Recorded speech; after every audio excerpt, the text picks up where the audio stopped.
My boyfriend's proposal to his secretary was trending, and everyone called it a romantic and touching scene. The secretary even posted a heartfelt message. "I've finally waited for you, and I'm glad I didn't give up. Mr. Lewis, I look forward to spending the rest of my life with you." The comment section was buzzing. So sweet. The female secretary and the president, my official couple, is the sweetest. I didn't cry or make a scene.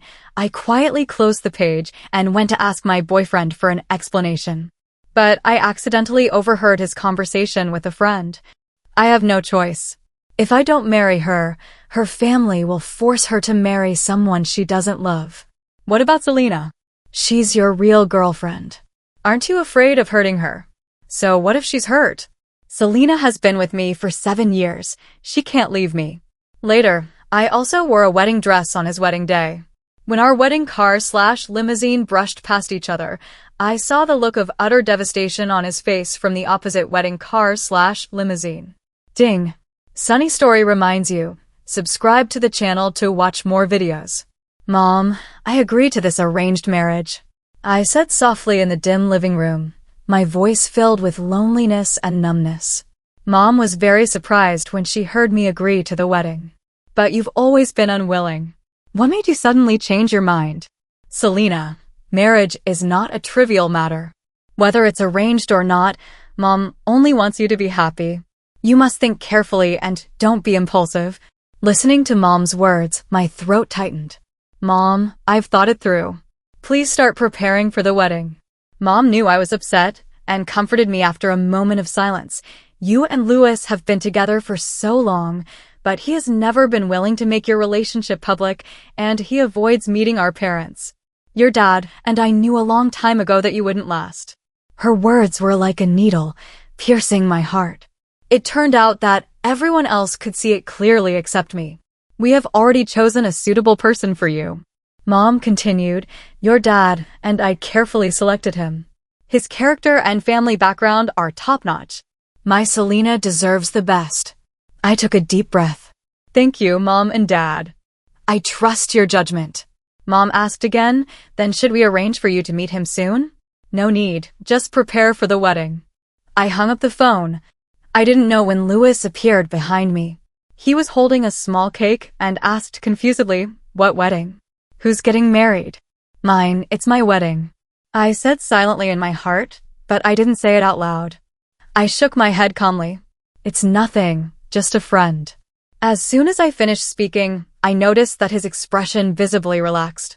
My heart tightened again. What was he nervous about?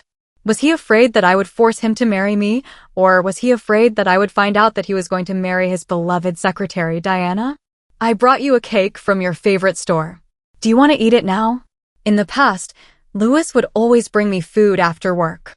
Even if some of it didn't suit my taste, I would still find it sweet because I cherished the feeling of being thought of and fed by my lover. But now, looking at this cake, I only felt irony. Just now, I saw that Diana had made her once private social media posts public, and I couldn't bear to read more than a few. Only at this moment did I realize how foolish I had been. This cake was Diana's favorite. Not only the cake, but also other snacks and nuts were all Diana's favorites. Even more tragically, I discovered that Lewis's habit of bringing me food after work only started after Diana joined the company. "So, Lewis, who did you think I was when you fed me? Selena or Diana?" I swallowed the bitterness and said softly, "I don't like sweets anymore. They're too greasy. Don't buy them anymore." Lewis didn't expect me to react like this, and a hint of surprise flashed in his eyes. "Really? I've never seen you refuse before." After being together for so many years, if he really cared about me, how could he not have noticed the changes in my taste? Some things, after being repeated countless times, eventually become compromises. I didn't argue anymore. I just said, "My tastes have changed recently." In the following days, Lewis was extremely busy and even forgot my birthday. But I didn't care anymore. But he seemed to suddenly remember to make it up to me and bought me tickets to my favorite musical. The tickets for this performance were hard to come by, and I couldn't get them myself, so when Lewis said he had tickets and invited me, I accepted. But on the day of the performance, Lewis didn't show up. Instead, I saw Diana's post on social media. She posted 2 tickets with the caption, "Just watching a concert to pass the time. It feels so good to be spoiled by someone." Although her face wasn't visible, the scarred hand in the photo was clearly Lewis's. That scar was left many years ago when he saved me. At this moment, I stood in the rain, worried that something might have happened to him, while he and his secretary were sitting in the VIP seats enjoying the performance. The cold raindrops hit my face, chilling my body and my heart. At this time, Mom sent me a message telling me that the wedding was set for 2 weeks later and asking if it was too soon, and if I wanted to postpone it, I could. I shook my head. No, let's just do it at this time. The heavy rain paralyzed city traffic, and I couldn't get a cab for a long time. Lewis finally called me. "Why aren't you home?" My voice was calm and without emotion. "I'm at the Grand Theater." He seemed to suddenly remember something and paused before saying, "I'm sorry, I had something to do this afternoon." "Wait for me there. I'll come pick you up." I didn't refuse, but I also knew he wouldn't come. Sure enough, the next second, Diana updated her social media again. My CEO hubby personally made ginger tea because he was afraid I'd catch a cold in the rain. Men looked the most handsome in the kitchen. Marry him. In the photo, Lewis was brewing tea in front of the stove. I glanced at it and calmly exited the page. As expected, I caught a cold and had a fever after being in the rain, so I moved into the guest room on the pretext of not wanting to infect Lewis. It was rare for Lewis to put aside his work and take care of me at home, but I was very uncomfortable. "It's just a small cold. I'm an adult. I can take care of myself. Go and do your work." He stared at me strangely for a long time. "When you were sick before, didn't you always want me to be with you? Why are you being so distant now?" I lowered my head to hide the emotions in my eyes and forced a smile. "I was too immature before. It's different now." Lewis looked at me worriedly. "Selena, are you okay?" "I'm fine. Go and do your work." He still felt that something was wrong with me, but he couldn't put his finger on it. In the end, he just took a deep look at me and sighed, "Okay, you get some rest. Call me if you need anything." After he left, I breathed a sigh of relief and lay down to sleep again. When I woke up, I saw that Mom had sent me the detailed plan for the wedding and a dozen wedding dress photos for me to choose from. I flipped through them absent-mindedly, zooming in on the pictures to examine them closely. I was so focused that I didn't notice Lewis entering the room. He suddenly snatched my phone away and threw it aside, frowning and asking unhappily, "What are you looking at wedding dresses for?" I thought he had discovered that I was getting married and was about to confess, but his next words made me feel utterly ridiculous. "Selena, are you trying to force me to marry you?" "I've already said I would marry you. Don't play these little tricks to hint at me. It's too cheap." "You've misunderstood. I'm not." But Lewis waved his hand, not listening to my explanation. "I have something to do. I'll give you some advice. Don't do these little things anymore. It will only diminish my feelings for you." The door slammed shut and the whole room fell into dead silence. I stood there for a long time and smiled self-deprecatingly. "Lewis, how much of your feelings for me can you still diminish?" In the past, his misunderstanding would have caused me to lose sleep and feel anxious, but now I quickly calmed down and continued to look at the wedding details that Mom had sent me. When I exited the messaging app, I casually clicked on his social media notifications. Unexpectedly, Lewis, who rarely posted anything, had just updated his status. "Someone as good as you should be cherished, so I can feel at ease." The accompanying picture was a solo photo of Diana and their wedding invitation. Within a minute, a mutual friend commented, "Bro, you changed brides just like that?" That post quickly disappeared, but soon reappeared on Diana's page. Then, Lewis called me. In the past, I would have immediately taken a screenshot and called him back, arguing with him and not stopping until the world was turned upside down. But this time, I didn't answer. After hanging up, I didn't even feel the urge to call back. Strangely, I didn't feel as sad as I had imagined. Perhaps I was already numb. My first reaction was to notice that their wedding date coincided with mine. What a coincidence. When Lewis came home, I was already lying in bed pretending to be asleep. He gently opened the door and walked to the bedside. Selena, are you asleep? Why didn't you answer my phone? I turned my back to him and said vaguely, I accidentally fell asleep and didn't hear it. He breathed a sigh of relief, leaned over, and reached out to touch my forehead to test my temperature. Has the fever gone down? When he got close, the strong scent of women's perfume on his body made me feel nauseous, and I instinctively avoided his touch. His hand hung in the air, his expression full of confusion, and he tentatively asked, Selena, did you see something? I buried myself in the quilt and said in a muffled voice, no, I'm just tired from the cold and want to sleep. I slept very soundly that night, and the next morning I finally felt a little better. I perked up and started packing my things, erasing my traces in this house little by little.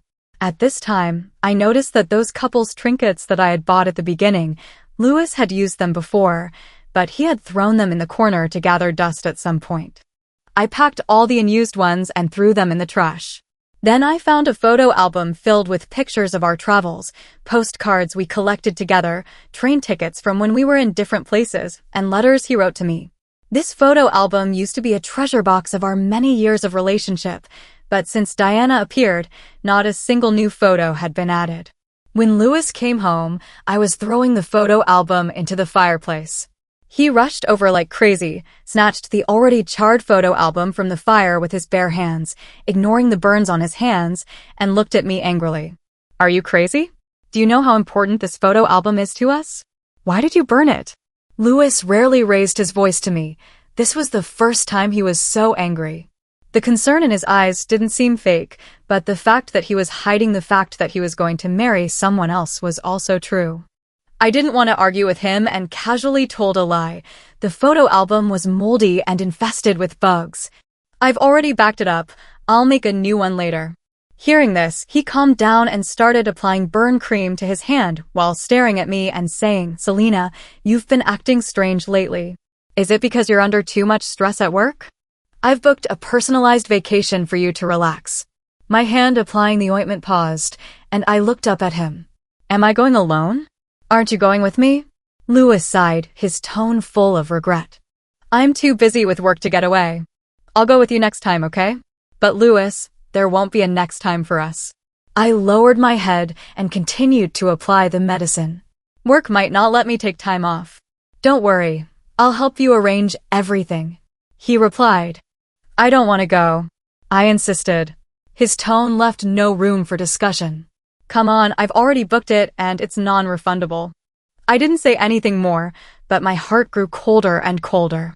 I remembered hearing Louis talking to someone on the phone last night in a half-dream state. I don't plan to tell her. I'll hide it for as long as I can. During the wedding, I'll send her on a trip first and let her have fun. The person on the other end of the phone sighed. And then what? Are you going to make her the other woman? Louis was silent for a long time, so long that it felt like a century had passed. I heard him take a deep drag of a cigarette and slowly exhale. I'll take things one step at a time. It hurt like a knife twisting in my heart. I lay in bed, tears blurring my vision, and felt that the past 7 years of my life were nothing more than a cruel joke. Louis, it turned out that I had never really understood you. If you didn't love me anymore, why didn't you just say so? Why did you choose to deceive me? Were you afraid that I would pester you? So you carefully planned to send me away during the wedding? You don't have to go to so much trouble, Louis. I will disappear from your world completely, as you wish. I asked him, when is the flight? The day after tomorrow. I smiled. Okay, I'll go. Hearing this, Louis visibly relaxed and instinctively reached out to touch my head, but I coldly avoided him. He paused and smiled again. Let's have a meal together before you leave. I thought about it and finally nodded. Tomorrow is our 7th anniversary, so let's say goodbye properly, so that this relationship starts and ends on the same day. The next day, I arrived early at the restaurant where I had arranged to meet Louis. He arrived on time, but he wasn't alone. Diana was with him. Selena, she said sweetly, Louis and I happened to be running errands nearby, so we came together. We didn't disturb you, did we? I shook my head, but my heart was filled with disappointment. It turned out that even this last farewell meal wouldn't be complete. Louis ordered a table full of light dishes, and Diana looked at the dishes on the table and chuckled. Louis, these dishes are too bland. They don't suit Selena's taste, do they? Louis didn't care at all and said, "You're on your period. You can't eat spicy food." With that, he thoughtfully asked the waiter to take away the iced drink in front of Diana and replace it with a cup of ginger tea. Diana complained coquettishly that Louis was too controlling, and Louis gently tapped her forehead. "If I don't control you, you'll be looking for me when your stomach hurts and you're crying." Diana stuck out her tongue. "You're just too worried about me." The two of them openly flirted in front of me, completely ignoring my existence. I watched calmly, without a trace of emotion in my heart. Halfway through the meal, someone suddenly shouted, "Fire!" The restaurant was in chaos, and people scattered and ran towards the exit. As soon as I stood up, I saw a figure flash by. The next second, I saw Louis tightly protecting Diana and hurrying out, without even looking back at me. At that moment, my thoughts seemed to be pulled back to when I was 18 years old. The same scene at that time, the person he desperately protected was me. When we got to a safe place, Louis finally realized it, turned around, and saw me standing not far away, his face full of shock. "I was too rushed just now. I didn't mean to." I interrupted him with a smile. "It's okay. I understand." The trip that Louis booked was coming up quickly. I packed my suitcase, made sure there wasn't a trace of me left in the room, and left without looking back. Of course, I didn't go on a trip. Instead, I went back to my parents' house to prepare for the wedding. After all, my big day was coming soon. At the same time, Louis was busy trying on wedding dresses with Diana and didn't notice my disappearance at all. The wedding day came quickly. I met my fiancé Ryan for the first time.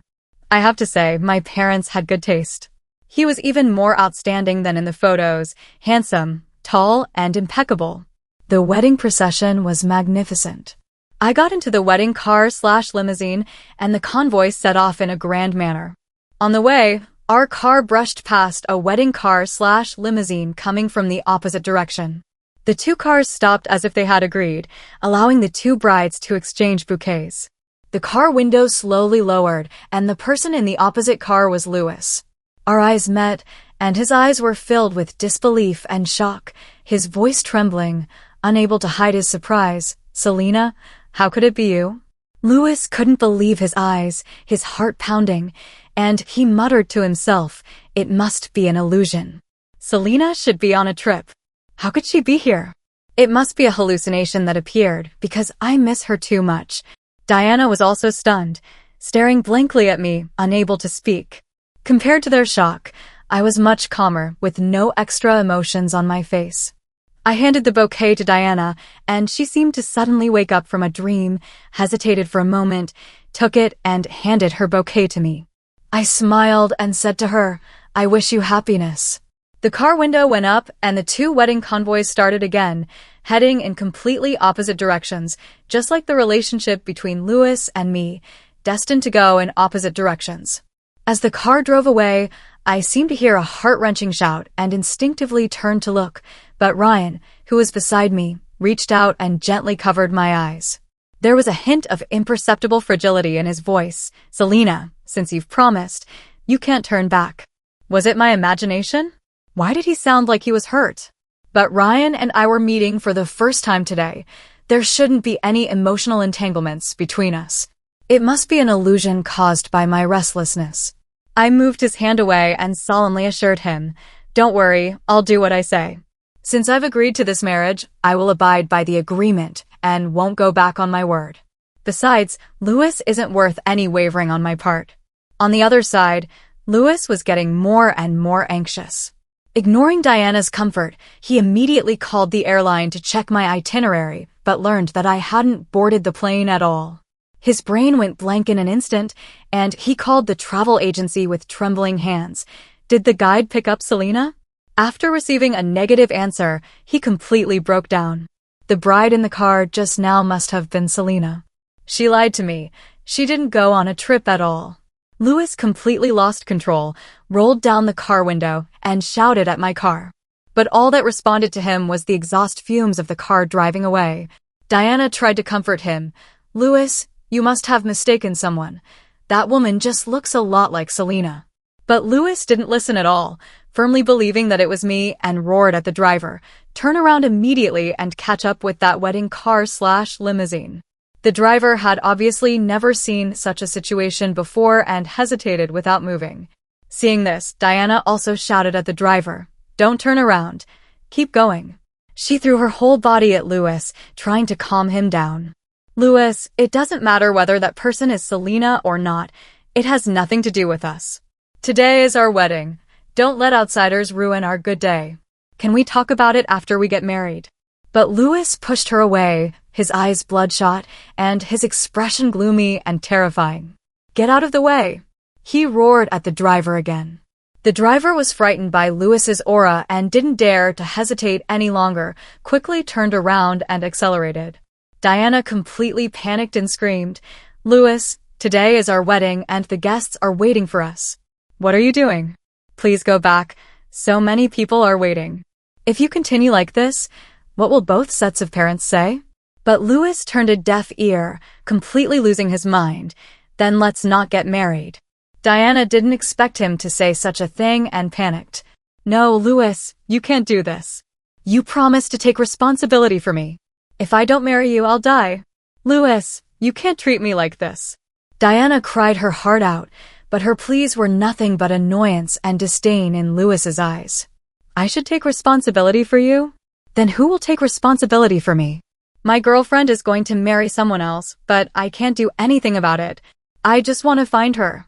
Louis kept urging the driver to drive faster, while Diana screamed to the side, telling the driver to turn around. In a fit of anger, Diana suddenly grabbed the steering wheel, trying to get the car back on its original course. Louis reached out to stop her, and the car was in chaos. Harsh horns blared one after another, followed by a deafening crash. My wedding convoy quickly arrived at the hotel. In the time between resting and reapplying makeup, I finally opened my phone. Messages flooded in instantly, all sent by Louis. "Selena, please answer the phone. Selena, I was wrong. Please come back. Don't marry someone else, I'm begging you. I can't lose you." There were countless missed calls and messages. Surprisingly, Diana also sent me a series of messages, filled with provocation between the lines. "Selena, today is Louis's and my wedding. He deliberately sent you away because he didn't want any complications. If you have any self-respect, break up yourself. Don't pester him shamelessly. Those who aren't loved are always superfluous. Do you think Louis didn't break up with you because he loves you? Don't be silly. He just pities you. He hasn't loved you for a long time. You're old, unlike me, who's young, beautiful, and energetic. He only feels alive when he's with me. And you're just a boring and uninteresting old woman. He said he feels disgusted when he sees you." I finished reading her messages indifferently, only feeling childish. If Diana and Louis's love were truly unbreakable, why would she use this provocative display to highlight her victory? True winners don't need to prove themselves. Only those who feel guilty do. This wasn't the first time Diana had tried to provoke me. The last time was when I brought Louis lunch for the last time. Louis developed a stomach illness when he started his business in his early years, and I had been carefully preparing digestive meals for him all these years. After Diana became his secretary, she began to bring him lunch on the pretext of saving time and improving work efficiency, and she always said openly, "Selena, you and Louis are my greatest benefactors. I see that he's working too hard, and as his secretary, it's my duty to take care of his daily life." Louis and I had helped Diana once, and she often brought it up, as if this was her excuse for overstepping the line. At first, I was uncomfortable and felt that her behavior was a little over the line, but Louis didn't think so. "Don't overthink it. She just wants to thank us for our help. Besides, her cooking isn't as good as yours. Selena, trust me. Don't think wildly, okay?" His words didn't reassure me, and the unease in my heart lingered. Louis noticed my strangeness and called Diana into the office in front of me, putting his arm around my shoulder and saying to her, "Diana, you don't have to bring me lunch anymore. Just do your job well. Selena is enough to take care of my diet." Diana's eyes immediately turned red, like a scolded child, trembling and almost crying. She bowed deeply to me, her voice full of fear. "I'm sorry, Selena. I just wanted to thank Louis, but I didn't expect to cause a misunderstanding.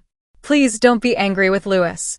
You can hit me or scold me, but don't let me affect your relationship." Her exaggerated humility made me frown and instinctively feel uncomfortable. I expressed my concerns to Louis again, but he said I was thinking too much again. I've already told her not to bring lunch anymore. "Cheer up, Selena." In this way, he blocked all the words I hadn't said with one sentence. From then on, everything seemed to return to normal. Diana no longer did anything out of line, and I gradually relaxed, convincing myself that perhaps I was really thinking too much, and even felt guilty for misunderstanding Diana. I would occasionally remind Louis to take care of her more at work, until I got sick and couldn't bring Louis lunch for a while. Later, I resumed bringing Louis lunch, and Diana still greeted me warmly, but when I saw the necklace on her neck, my heart sank instantly. It was the exact same necklace as mine, an anniversary gift from Louis. I clearly remembered Diana saying enviously, "This necklace is so beautiful. Louis has such great taste. Selena, you're so lucky." Unlike me, I'm afraid I'll never have the chance to wear such a beautiful necklace in my life. Even then, her words made me feel a little uncomfortable. Now, seeing me staring at the necklace, Diana smiled, meeting my gaze without any guilt. "This necklace," I said. "Louis gave it to me." She replied nonchalantly. Later, I questioned Louis, but he dismissed it lightly, saying it was a work reward for Diana and that I was thinking too much. It was also that day, when I went back to Louis's office to get my bag that I had left behind, that I saw for the first time that the meals I had carefully prepared had been thrown in the trash. Diana finally dropped her disguise in front of me and laughed mockingly. "Selena, I don't eat cilantro. Remember not to add it next time you bring lunch." At that moment, I was thunderstruck. It turned out that Louis had been giving Diana the lunches I made. I don't remember how I left the office that day. I only remember that it was the biggest fight Louis and I had ever had in all these years. We didn't speak for an entire month. In the end, I forgave him because of our past, because of the Louis the First remembered. The Louis the First remembered was so good, so gentle. I couldn't believe he would betray our relationship. Louis and I were childhood sweethearts who grew up together. I always thought we would be together forever and never imagined that there would be a day when we would separate. When I was in junior high school, my parents moved to another city for work. In order not to delay my studies, they fostered me at my aunt's house. My aunt had her own children and work and was rarely home. Most of the time, it was just me and my cousin at home. To them, I was an outsider, an uninvited guest who had broken into their lives. They didn't hide their dislike for me and made things difficult for me everywhere. At school, my cousin even gathered classmates to bully me, pushing me into the artificial lake. I didn't cry out for help because I knew no one would come. I gave up and let the water cover my head. Just then, I heard a splash. Louis jumped into the lake to save me. It was a cold winter day, but he was shining in my eyes. "They're bullying you. Why didn't you shout for help?" He scolded me while saying, "From now on, as long as you call my name, Louis, I will come and protect you, and no one will dare to touch you again." He did what he said. From then on, no one at school dared to mess with me again. When my cousin tricked me into eating a cake mixed with nuts, causing me to have a severe allergic reaction and almost die, Louis arrived in time like a guardian angel. When I was trapped in a fire and my life was hanging by a thread, Louis rushed into the smoke and carried me step by step out of the inferno. He still has the scars from that fire on his body.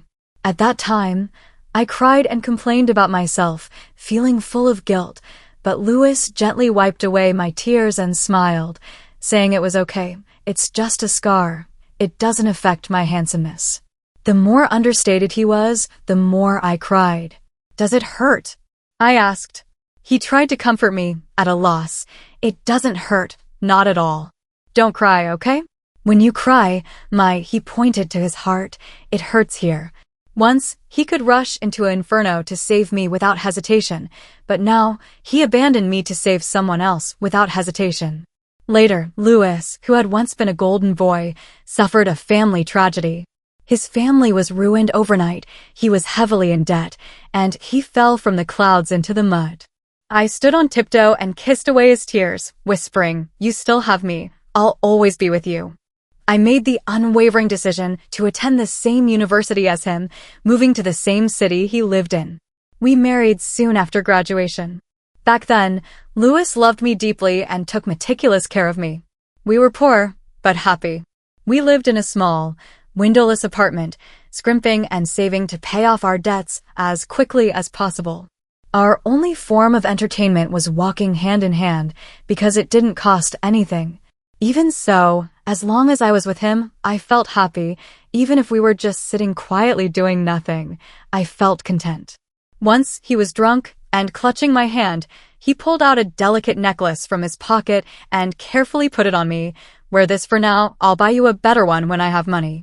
Later, we did become wealthy, and I had many more expensive necklaces, but my favorite was still that simple one. Everyone said that Louis was good to me, that many people abandoned their partners who had suffered with them once they became successful, but Louis and I had been through so much together, and our relationship remained strong. If it hadn't been for Diana, I might have continued to believe that. Maybe I was too caught up in the beauty of the past, unwilling to admit that he no longer loved me, which gave him chance after chance to hurt me. But now, I'm finally awake, and I've completely let go. The wedding ceremony began quickly. I took my dad's arm and walked step by step toward Ryan. Under the gaze of all the guests, my dad solemnly placed my hand in Ryan's. Ryan took out a ring, ready to put it on my ring finger. Just then, there was a commotion outside, and the closed doors were suddenly pushed open. Louis, covered in blood, dragging an injured leg, limped towards me on the stage, leaving a shocking trail of blood behind him. The entire room erupted in an uproar, shocked by the sudden scene. Ignoring the security guard's attempts to stop him, Louis looked at me with despair in his eyes and pleaded, "Selena, don't marry him. Please come with me."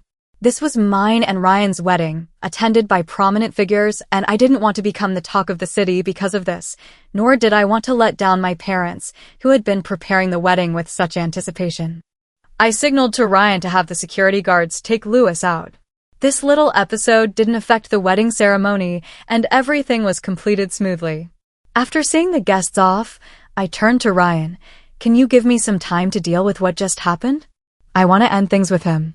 Ryan trusted me completely and nodded without hesitation. "Go ahead, be careful. Call me if you need help, I'll be here."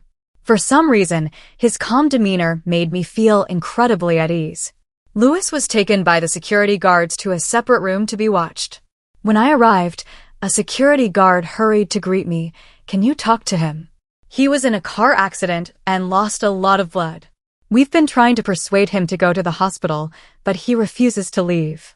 If this continues, he'll be in danger due to excessive blood loss." I nodded to the security guard, indicating that I understood. Pushing open the door, I saw Louis sitting inside, his face pale, his forehead covered in cold sweat, looking extremely distressed. When he saw me, his eyes immediately lit up, and he forced a smile. "Selena, you're finally here. Come home with me." Looking at him like this, I couldn't help but feel a pang of emotion. After all, I had once loved him so deeply. "You're injured. Go to the hospital first. We can talk later," I said. He stubbornly shook his head. "No, not unless you promise to come home with me." I sighed helplessly. "Louis, we've broken up, and I'm getting married now. Please be reasonable." "I don't accept it." "Who said we broke up? I never agreed to it." I sighed again. "From the moment you decided to marry Diana, we were over." "Louis, I sent you a breakup message. You didn't reply, so I took it as your default agreement." Louis hurriedly explained, "I didn't see your message." "Selena, I can explain about Diana. I have no feelings for her. I'm marrying her because I pity her. Her parents in the rural area are forcing her to marry someone she doesn't like. I just want to help her. It's a fake marriage. Selena, believe me, there's nothing between us." She's the girl we rescued from human traffickers together. We sponsored her education. She always called me brother. I'm just helping her out of a sense of duty. From beginning to end, I've only ever loved you." I couldn't help but laugh. If what he said was true, that he was just trying to help her, then why didn't he tell me the truth? Why lie? "Louis, you keep saying you love me, but have you ever respected me?" He panicked. "That's not it. Selena, I admit I was wrong not to tell you, but you have to understand me. I did it for your own good. I didn't want you to overthink things, didn't want you to be sad. That's why I kept it from you." At this point, I couldn't tell which of his words were true and which were false, but it didn't matter anymore because I didn't care. Taking a deep breath, I said, "Louis, it's no use, we're over. You don't need to explain anything to me." Hearing my words, Louis suddenly stood up, but pulled at his injured leg, wincing in pain, with even more sweat beading on his forehead. But he gritted his teeth and endured the pain, continuing to plead, "Selena, I know I hurt you, I know I was wrong. But when I saw that the bride was you, I realized how afraid I was of losing you. It felt like the end of the world. Maybe this car accident is God's punishment for me, to make me see what an idiot I've been. Selena, I know I was wrong, I still love you, can we start over?" In my memory, Louis had never been so humble in front of me. I looked at him calmly and said, "Louis, stop struggling. It's not shameful to admit you don't love someone anymore. I believe you once loved me, but you don't love me now, and that's a fact." He hurriedly interrupted me, "No. I still love you. Selena, believe me." I smiled faintly. "You say you love me, but you don't even remember my preferences. The things you buy me are always what Diana likes. You say you love me, but you give me the same gifts as her. You say you love me, but you forget my birthday and our anniversaries. You say you love me, but you unhesitatingly abandon me to save others in times of danger. Louis, is that what you call love? If so, then your love is too cheap." Seeing how cold I was, he completely panicked. "Selena, I know I've done a lot of things wrong in the past. When I was waiting for you outside, I finally experienced what it felt like to wait, and I remembered how many times I've made you wait. I'm sorry, I know I'm unforgivable. You have a million reasons to be angry with me. But please give me one more chance, I'll change. I'll become the person you want me to be. I'll learn to cook for you and share the housework with you, pick you up and drop you off from work every day, and never eat food cooked by anyone else, only what you cook. I'll go wherever you want to travel. I'll never forget your birthday again. I won't miss any anniversaries, and I'll never leave you because of someone else's call again." I looked at him expressionlessly, without saying a word. He became even more anxious. "I handled the Diana situation poorly. I'll fix it. I'll never see her again. I'll make her quit her job, delete all her contact information." I sneered. "So you know you were wrong? But you still treated me that way. Actually, you know in your heart that you don't care about me at all. You just take my love for granted, thinking that no matter how you treat me, I won't leave. That's why you dare to be so unscrupulous. That's not it. I care about you. I love you. Selena. I'm sorry, I can't feel it. I only feel your indifference and disrespect, and your constant care for Diana. That kind of care you show her, that's what love should look like." His face was pale, and he finally stopped arguing. I admit, I was lost for a while, mistaking my sympathy for her for love. But when I realized you were leaving, I finally saw my own heart. It's always been you. The thought of losing you, it hurts here. He pointed to his heart. It hurts like hell. I was too stupid. I didn't realize my feelings for Diana in time, and I even deliberately used her to provoke you when we argued. I really have no romantic feelings for her. Her admiration and dependence, coupled with my sympathy for her, confused my feelings. Selena, please give me another chance to love you. It's no use, Louis. I don't love you anymore. My voice was calm as water. You're not worth my love. I deserve a pure and beautiful relationship. I deserve someone who loves me wholeheartedly. With that, I turned and left. Louis dragged his injured leg and stumbled after me, the bloodstains on his body still seeping out, but he didn't care, reaching out to grab me. I turned around, my voice cold and firm. Stop playing the victim. It's no use. He trembled slightly, his eyes filled with despair. Without the slightest hesitation, I walked towards Ryan. Ryan smiled and held out his hand to me. I took a deep breath and placed my hand in his palm. We smiled at each other, turned and left together, without looking back. Later I heard that on the wedding day, Diana's injuries from the car accident were too severe, and although she was rushed to the hospital, she couldn't be saved. Louis refused everyone's persuasion and dragged his injured body all over the world looking for me. But because he delayed treatment, his severely injured leg couldn't be saved and had to be amputated. Years later, Ryan and I had a 2-year-old child, and I occasionally heard news about Louis. It is said that he asked everyone he met, "Where did my Selena go?" He would also mutter to himself, if 18-year-old Louis met 28-year-old Louis, he would never forgive him.